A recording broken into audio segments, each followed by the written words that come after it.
Hi everybody, my name is Jaden. I'm Eli. I'm Jason. I'm Caden. And we are the Yahoo and the Torah YouTube channel. And we thank you guys very, very much for hanging out with us. Our family is your family. Your family is our family. And we love you guys very, very much. We hope that you guys are having a wonderful week so far.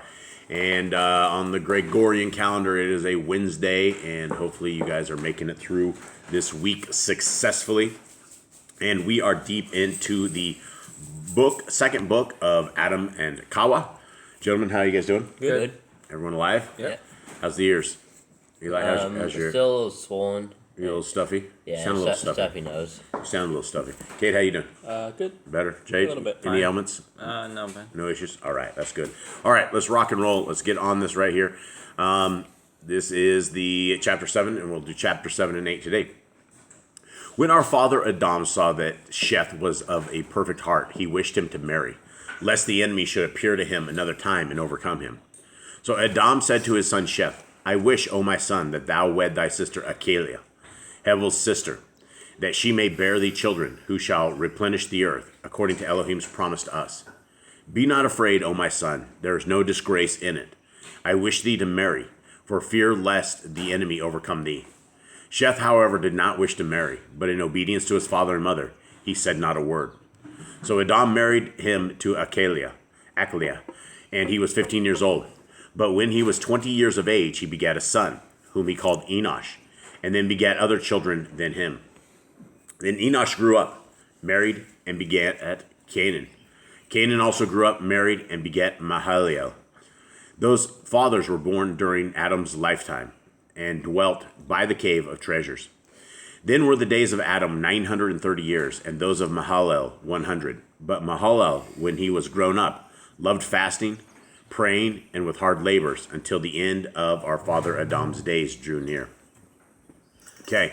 So it seems like he liked hard labor, and he was a working guy. Yeah, it sounded like the offspring were good kids, Basically, right? if you raise them up in the way they should go that way, right? They should follow the Torah. That is what the Torah says, right? And that is why we are to, it's why we should Shema, right? And number one, we should know that our Elohim is one, and we need to write his laws, statutes, and commandments on our heart, mind, and soul.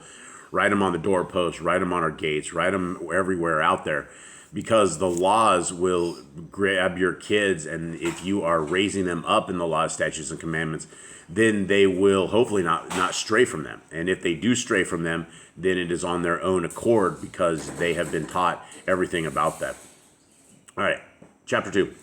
When our father Aḍam saw that his end was near, he called his son Sheth, who came to him in the cave of treasures, and he said unto him, O Sheth, my son, bring me thy children and thy children's children, that I may shed my blessing on them ere I die.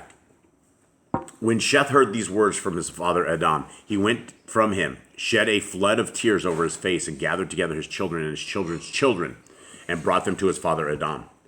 But when our father Aḍam saw them around him, he wept at having to be separated from them. And when they saw him weeping, they all wept together and fell upon his face, saying, How shalt thou be severed? How shalt thou be severed from us, O our father? And how shall the earth receive thee and hide thee from our eyes? Thus did lament much, and in like words. Then our father Aḍam blessed them all, and said to Sheth, after he blessed him, O Sheth, my son, thou knowest this world, that it is full of sorrow and of weariness, and thou knowest all that has come upon us from our trials in it.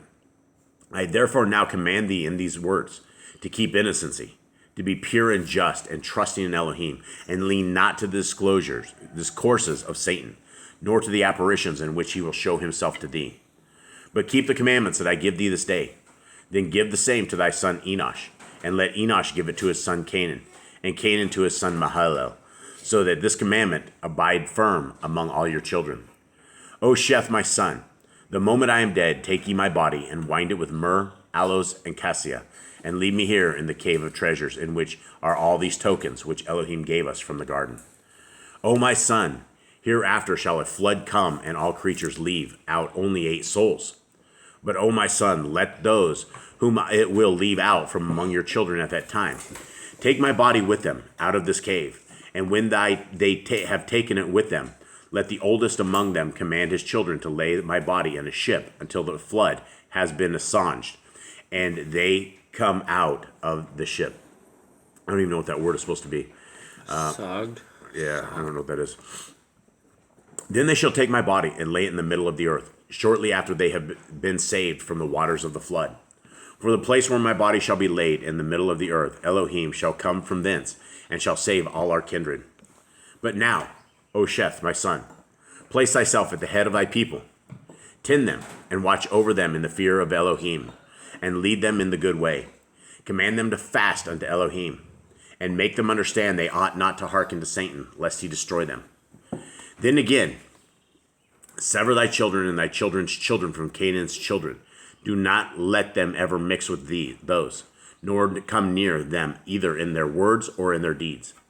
Then Aḍam let his blessing descend upon Sheth and upon his children and upon all his children's children. He then turned to his son Sheth and to Ḥawwah his wife and said to them, Preserve this gold, this incense, and this myrrh, and that Elohim has given us for a sign. For in the days that are coming, a flood will overwhelm the whole creation. But those who shall go into the ark shall take with them the gold, the incense, and the myrrh, together with my body, and will lay the gold, the incense, and the myrrh, and my body in the midst of the earth. Then after a long time, the city in which the gold, the incense, and the myrrh are found with my body shall be plundered.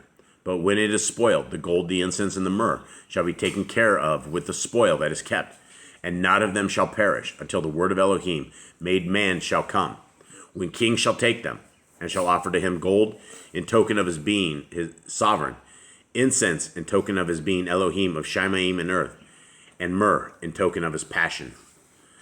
Gold also is what it should be, not cold. Gold also as a token of his overcoming Satan and all our foes. Incense is a token that he will rise from the dead and be exalted above things in the Shemaim and things in the earth, and myrrh in token that he will drink bitter gall and feel the pains of hell from Satan. And now, O Sheth, my son, behold, I have revealed unto thee hidden mysteries, which Elohim had revealed unto me. Keep my commandment for thyself and for thy people. Okay, so this is the final times of Aḍam. We hear some stuff that you don't hear anywhere else. You also hear a lot about Messiah, right? When he is talking about the gold, frankincense, and myrrh. Yep. And when the wise men that brought that to him, I don't think it was just some regular gold, incense, and myrrh. I'm kind of thinking that somehow these guys, these little nomadic tribes of wise men, they were able to end up with this. And when they gave Messiah his gifts, that they gave it to him, they had preserved this. All right, gentlemen, do you guys have anything else on this? I don't think so, but the good thing we got out of this was teach your children command, your children's children, just keep teaching them commands so that they don't stray away. Yeah, and Aḍam got to see 4 generations, right? He got to see law keepers too. Yeah, and they're law keepers, right? And he also said, one thing that we know is that we are not to be partakers of this world. He said, do not hang out with Canaan, your brother. Do not hang out with him at all. Don't mix with them. Don't do any of that stuff. And so, keep the laws, statutes, and commandments, guys. Have the faith of Messiah Yahushua. And hopefully one day we will see you guys all in the kingdom to come. All right, guys. All right, shalom. Much love.